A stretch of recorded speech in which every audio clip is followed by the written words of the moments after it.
Megan,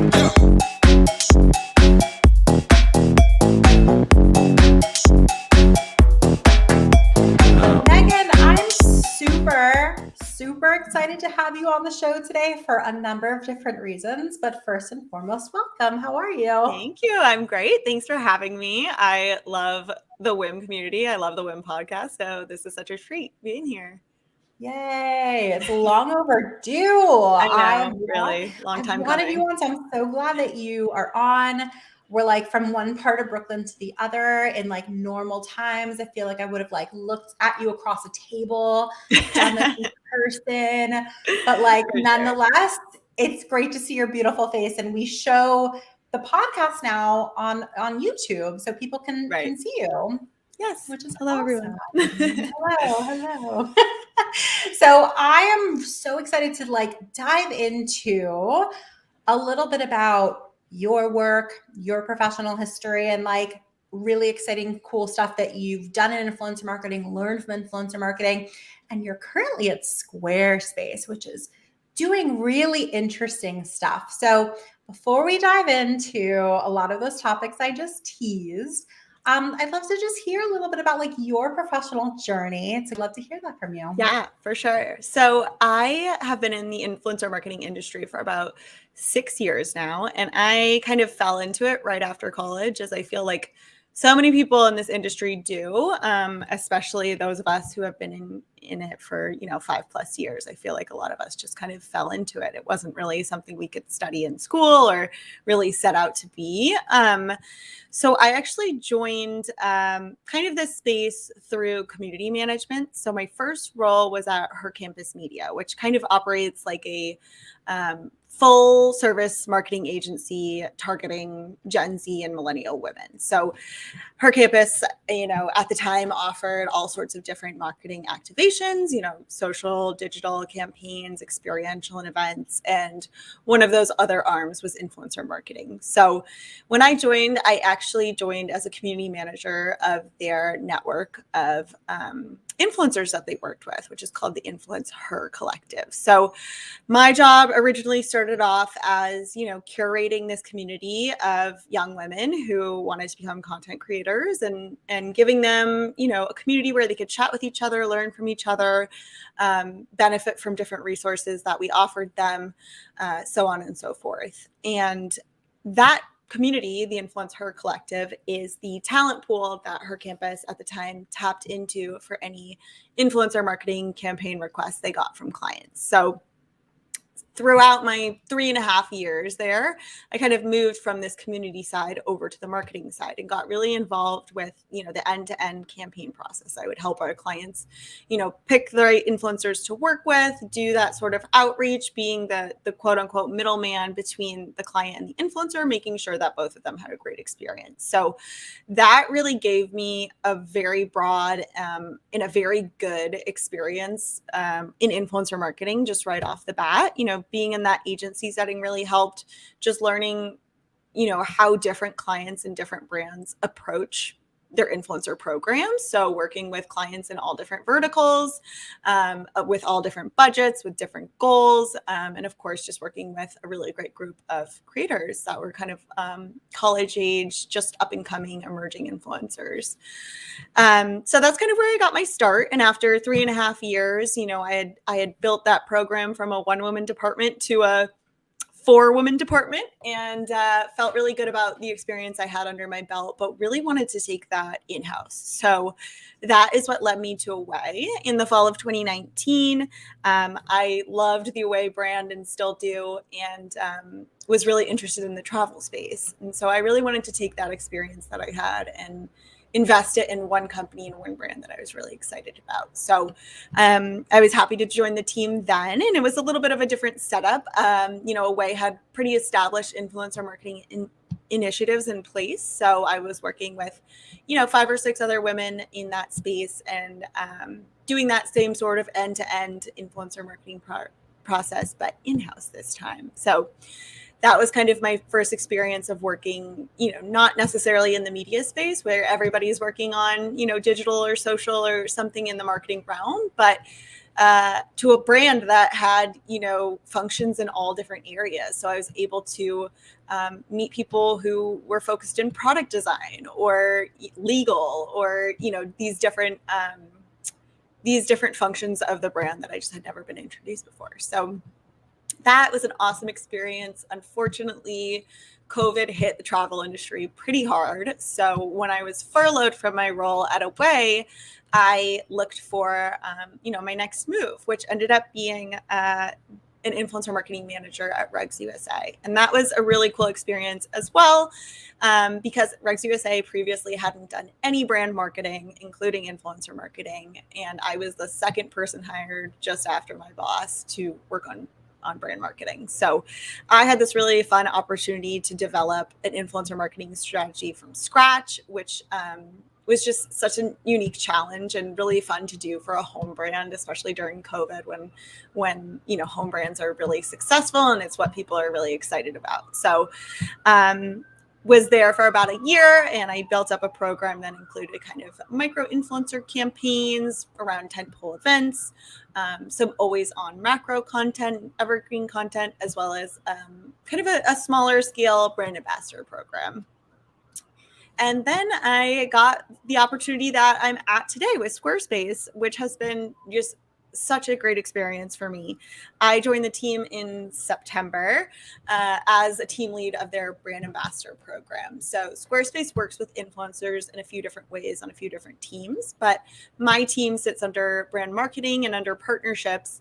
And our brand ambassador program is kind of our bread and butter of our customer community. So Squarespace loves to feature our best and most engaged customers in our marketing materials. So there was this need to have kind of this community of customers that is, right there. Partnerships are already established with them, and we're able to, work with them on different marketing initiatives. So that's kind of how the brand ambassador program was born.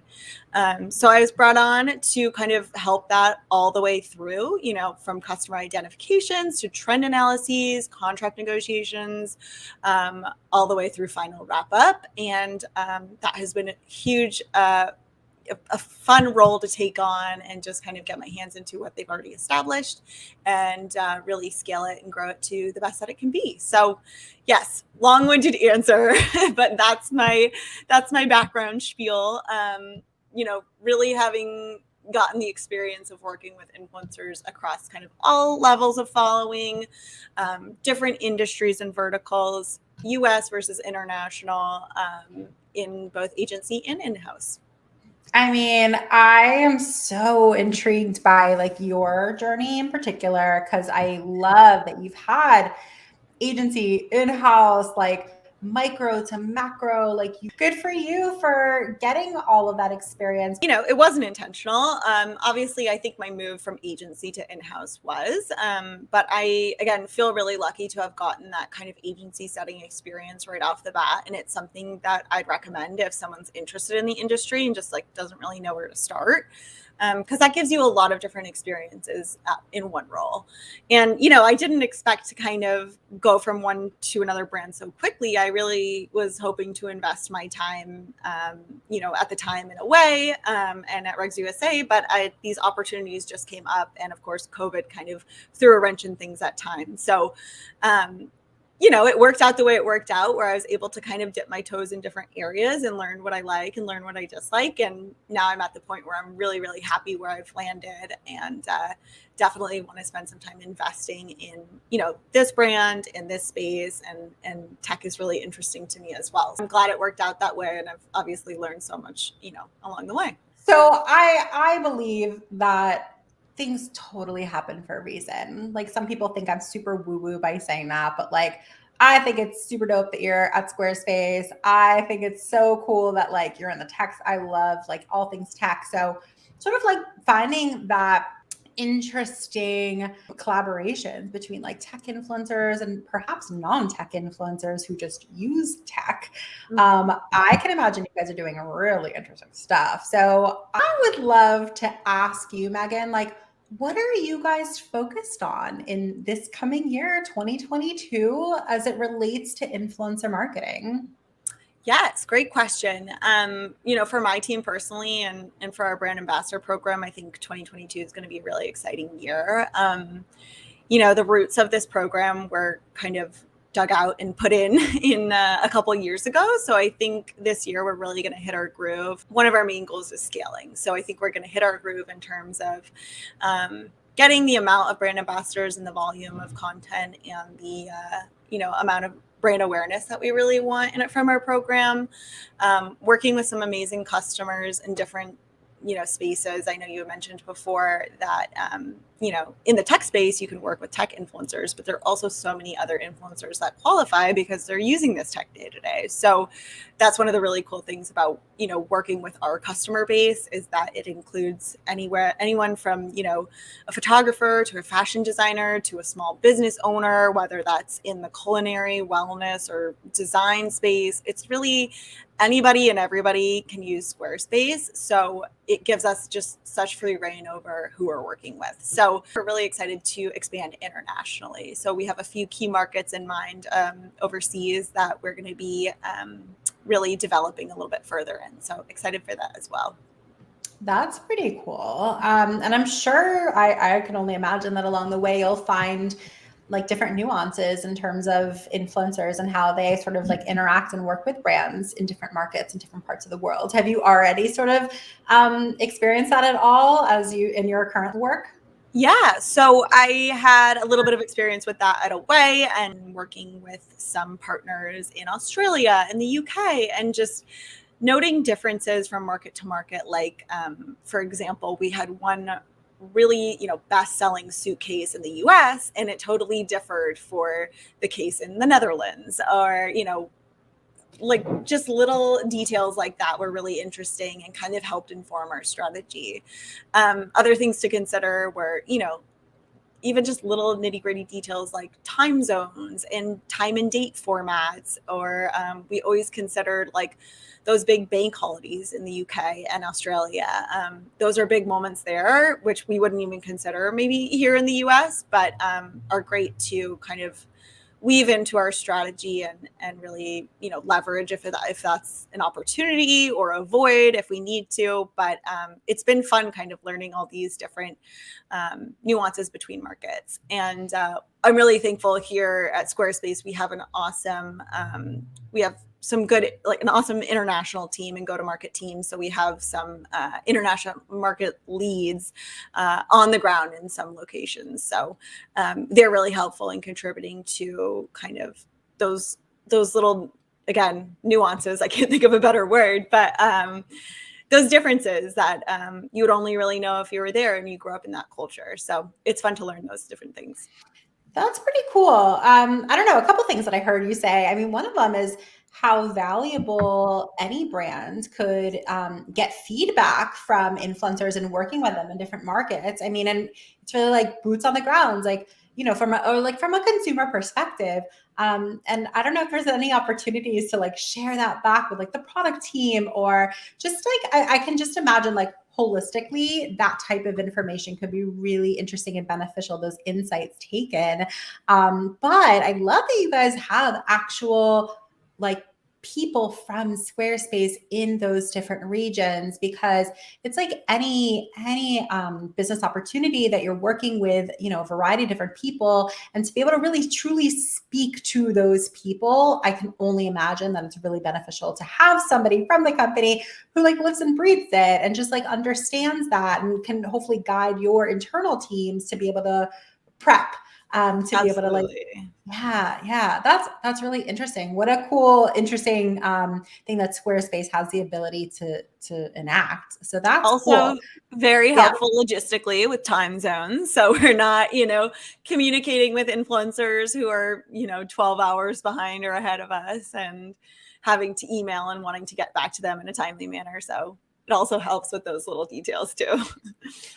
Are these people that you work with on a regular basis? Because I'm also just wondering, like, from your day to day, are you working regular hours, or are you having to deal with people in Yeah. different time zones? And talk to us a little bit about the nuances of that, just as a professional. Yeah, well, personally, I think Squarespace has just an amazing company culture. So with that comes a work-life balance, and I'm working East Coast hours with my other colleagues here in New York, which is awesome. So I'm never expected to stay late or sacrifice, my time at home for work time, but we make it work because we do have those international partners that we touch base with often. I think the only difficulty is getting somebody, on a European time zone and somebody on Australian time zone, where there's quite literally not a time that works for all three of us. But we are always touching base, constantly in touch.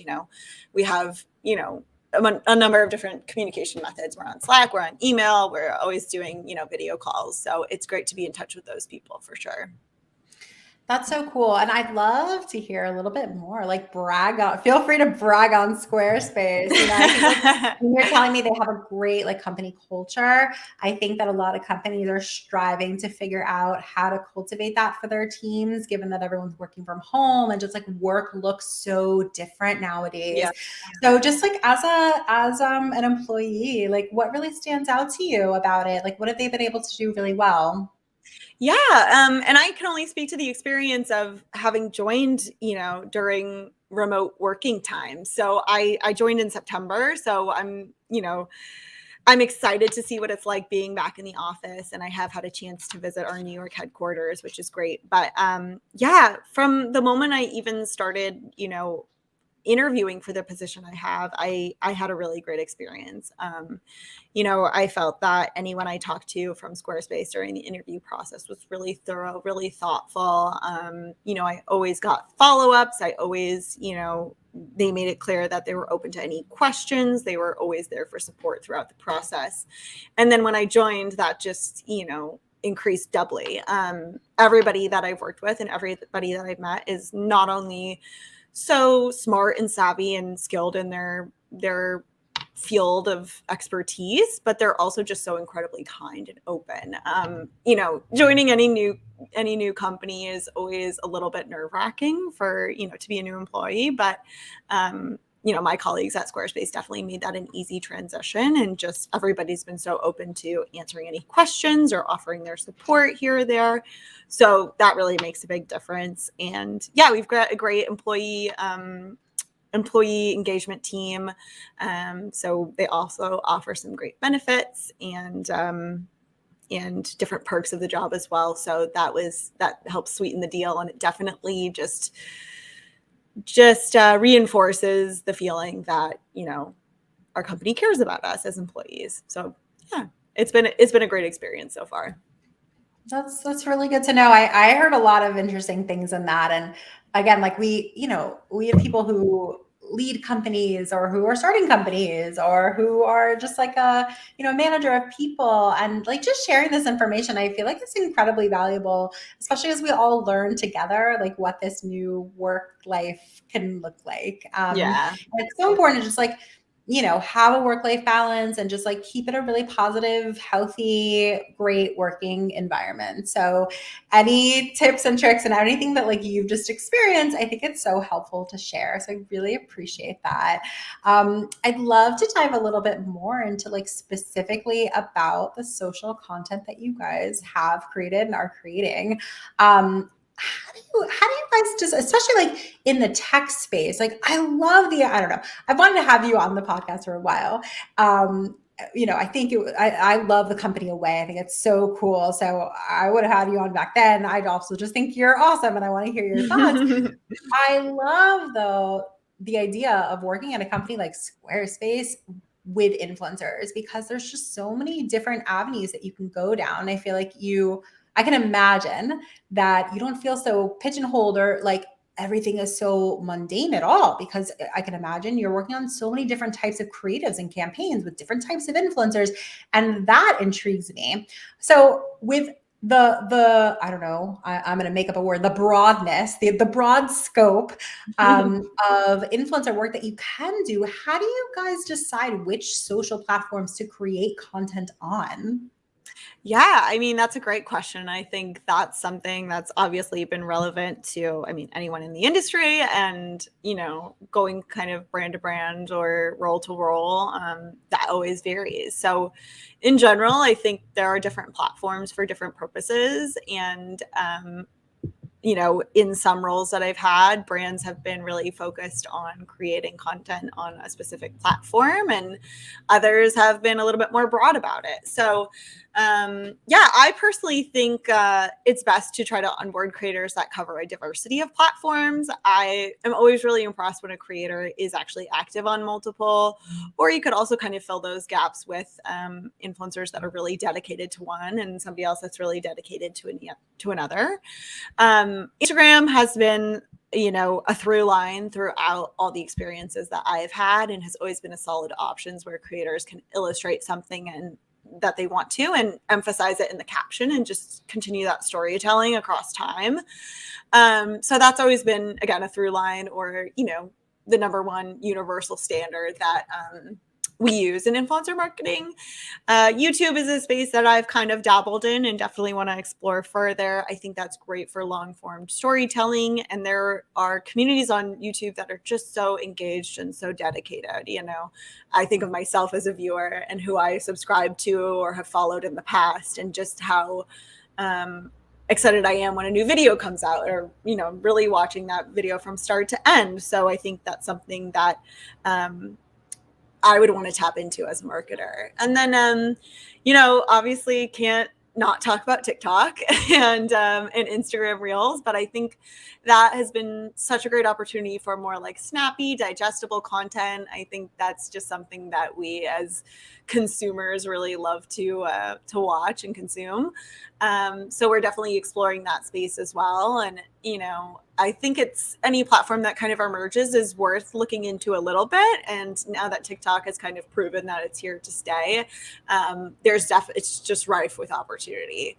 And then, in other roles and, throughout my experience, I've also explored those kind of platforms that may fall through the cracks. So blogs, that was a huge thing when I started my career. And we really focused on finding bloggers who could tell a story through text and take some high quality photos, and really had an audience on their own platform. And then, platforms like Twitter and Facebook, or even LinkedIn, I personally don't prioritize them for storytelling, but I think they can really amplify any message that an influencer is trying to get across for a brand. So, I mean, the answer is everywhere and anything. It just depends on your goals. Entirely. And I think that's valuable because, perhaps there are people starting out, or maybe there's people who are listening to this podcast or watching it on YouTube and saying like, okay, so like I just started at a new company, and they're looking to me for that sort of advice. Like, where do we go next? We see the opportunity, we're willing to invest in it. Tell me, using your expertise, what do we do? So like, okay, so starting, so with your goals, depending on your goals. So like, I don't know, question for you, like talk about like the couple platforms that you maybe feel like the most experienced in, and like what goals would a company have that would make it a good decision to explore those specific platforms? That's a great point. I think just some things to kind of consider are factors to measure what you're prioritizing would be kind of like, first of all, what's your main goal? Are you trying to increase brand awareness? Are you trying to get some brand lift? Or are you focusing on, those bottom of the funnel metrics like sales and conversions and clicks and things like that?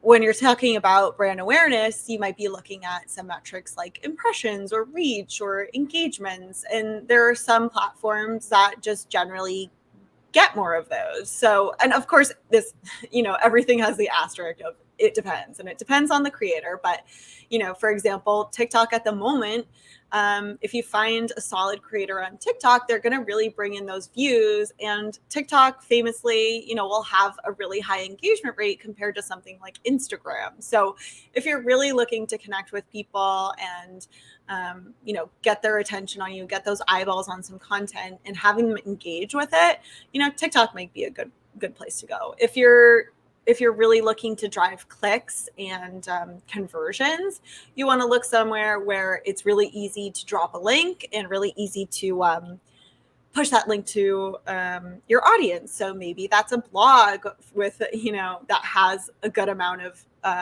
readers, or maybe that's a YouTube video with some affiliate links below, or oftentimes that's an Instagram story with the link button now. So it depends on your goals, but I think those are the things to take into consideration. Is like, one, what's the goal? Like awareness, affinity, education, is it actual conversion? And then think about how you want to measure those things. So is it impressions, engagements, clicks? Do you do a brand lift study?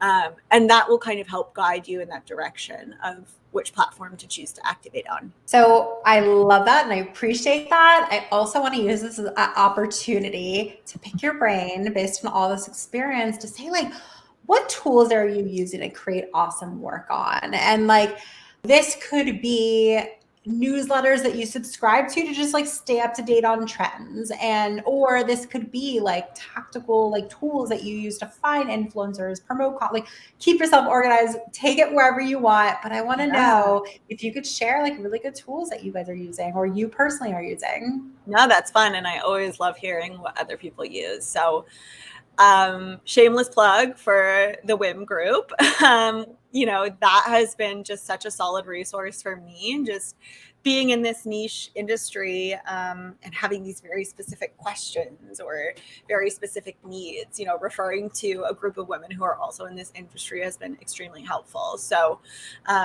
the community group, the email newsletter, those have been just immensely helpful. I also subscribe to a couple other newsletters. I think one was from Insider that kind of focuses on the influencer marketing industry, a lot about YouTube and TikTok, which is fun. I get Influence Weekly and some other newsletters. And then in terms of actual tools for, completing the work that I do, I have and continue to use a lot of different softwares out there just for project management. So I love Google Suite. I love using Google Calendar and just organizing myself with reminders, using Google Drive for different kinds of materials. And then I also like some project management tools like Asana or Airtable, really help keep you organized.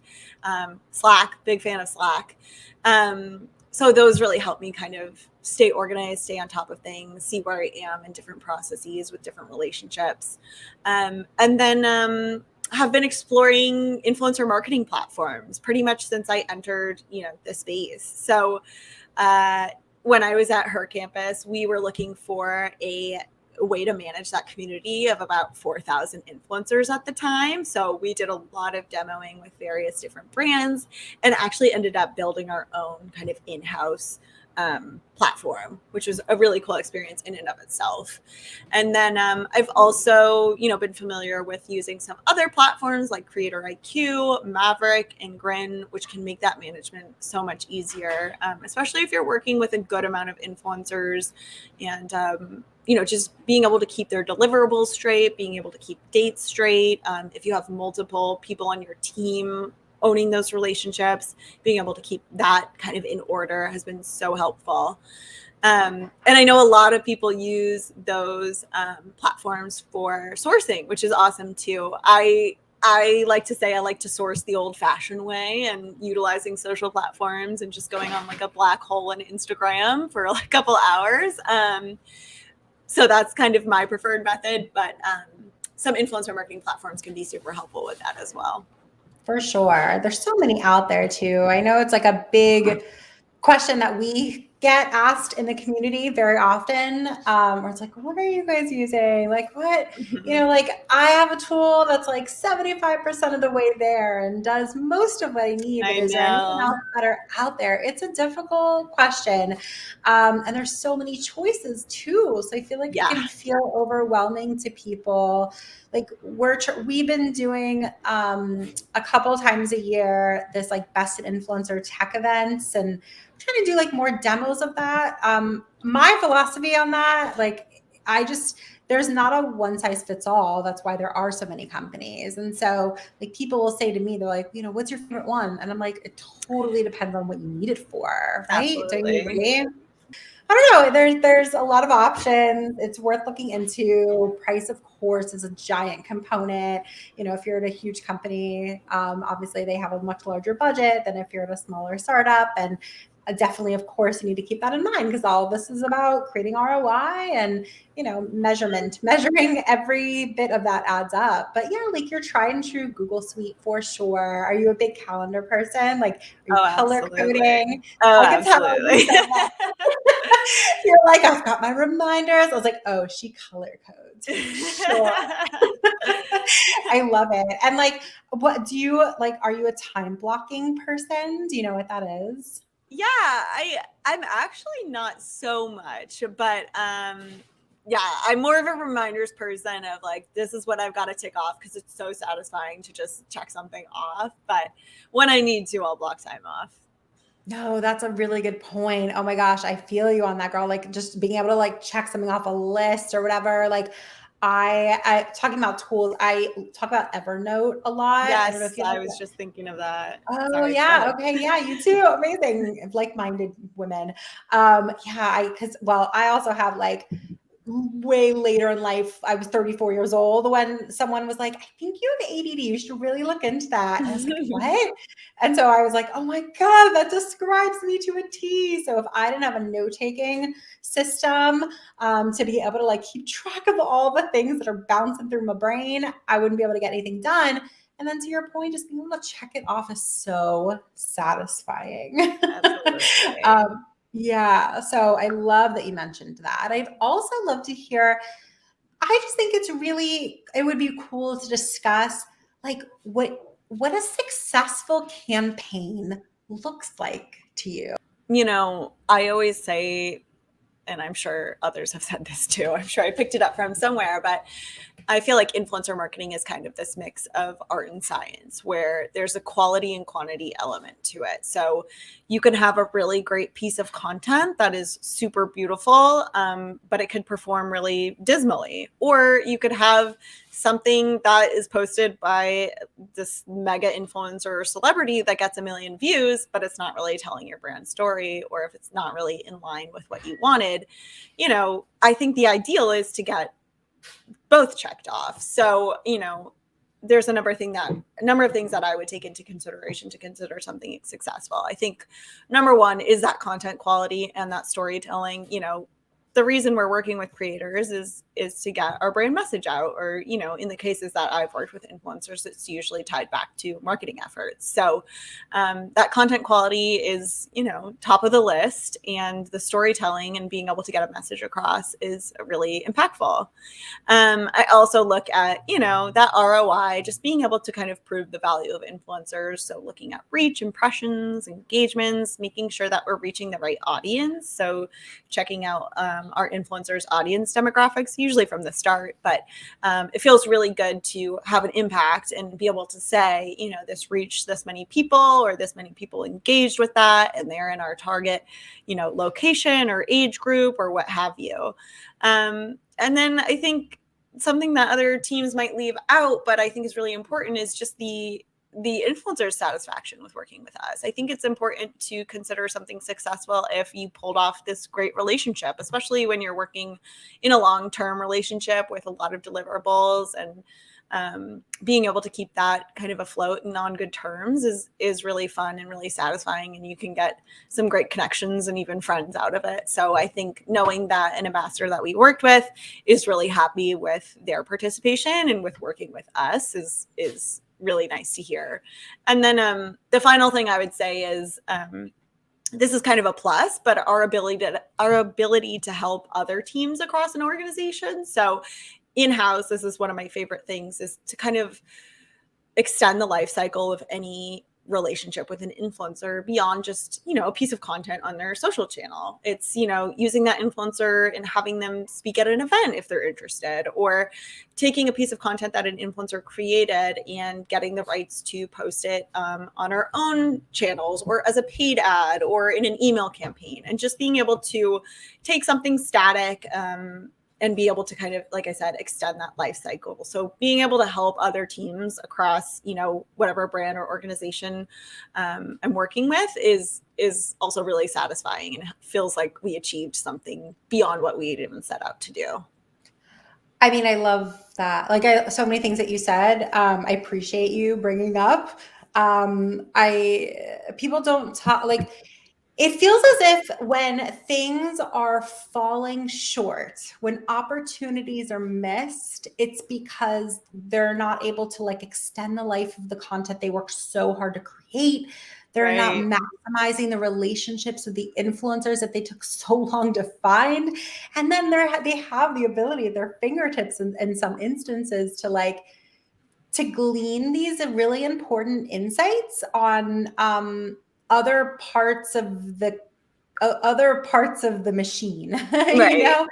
And I hear a lot that yeah, of course we found that out, but like we don't really have a relationship with that team over there or that team on that side, or like, I don't know, we just don't really have a system in place to be able to facilitate those really important conversations. So I just hope that people like prioritize that more, because all I think of is a dozen missed opportunities. And I think that influencers who do listen to this conversation will appreciate when you said, I'd love to hear how the influencer felt at the end. Like, did they feel that it was successful? Because if they did, that there's definitely success in that.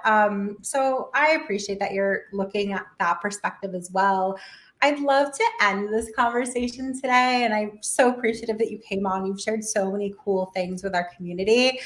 So, who would you say would thrive at working at an agency? And who would you say is best to work in-house at a brand? Yeah, that's a great question.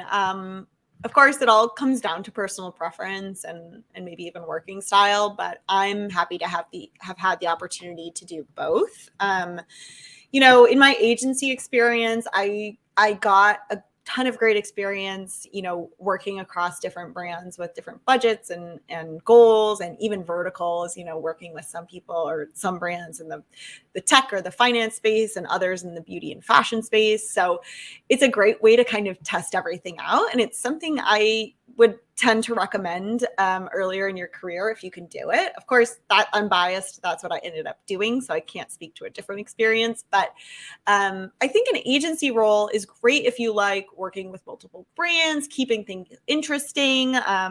If you're a people person and really like working with clients and meeting new people and networking. Yeah, and it's also just a great way to get a lot of experience and figure out what you like. Personally, I loved taking my experience in-house because I was able to find a brand that I was really interested in investing in and, invest that experience in one space or one brand. And I loved what I mentioned earlier about being able to learn from teams across other departments, even if it had nothing to do with influencer marketing. It's so fun, at Squarespace, being able to peek into our product marketing team or social strategy or, just all these different areas that I previously just have no knowledge of. It's really fun to kind of communicate with those teams and see what they're up to. So also with the brand, being in-house at a brand, you kind of get more of a control or more of an opportunity to shape strategy, which, I personally love. I kind of consider myself more of a strategist than just a marketing manager. So that's really fun, and just being able to have a little bit of hand in controlling what kind of influencer programs you're working on. Great insights. I appreciate that. I love that you've had that perspective. Agency people would die to work in-house. I hear that all of the time. The grass is always greener. So I appreciate that you've had all this perspective and can just provide like a straight answer on things that you've experienced and things that you've observed. I'm so grateful to have you on the show today and to be able to have this conversation with you. It's like you've been a member of the community for so long. You've been at really great companies. So they're lucky to have you. We're lucky to have you. And for people in our community who want to reach out and connect and say hello, what's the best way for them to reach out? Yeah, I mean, you can always find me on LinkedIn at Megan Shuffleton, and on Instagram and Twitter at mshuffleton, and always happy to chat with anybody about whether you're getting started in the industry or thinking about making a move or just want to chat. So definitely reach out. What's your platform of preference? Honestly, any of them. I'm on all of them every day. Really? You I don't have one personally, preference? Like as a consumer, like just for as a fun. consumer, Yeah. probably TikTok at the moment. I could spend hours on TikTok. It's just fun, and it really just takes you out of your head for a little while. Oh my God. Same girl, same. So send her funny TikTok videos. Oh yes, I will always accept those. Amazing. You are so wonderful to come on the show today. I'm super grateful for you. And to everyone tuning in, we will see you next week. Bye, everyone. Thanks so much.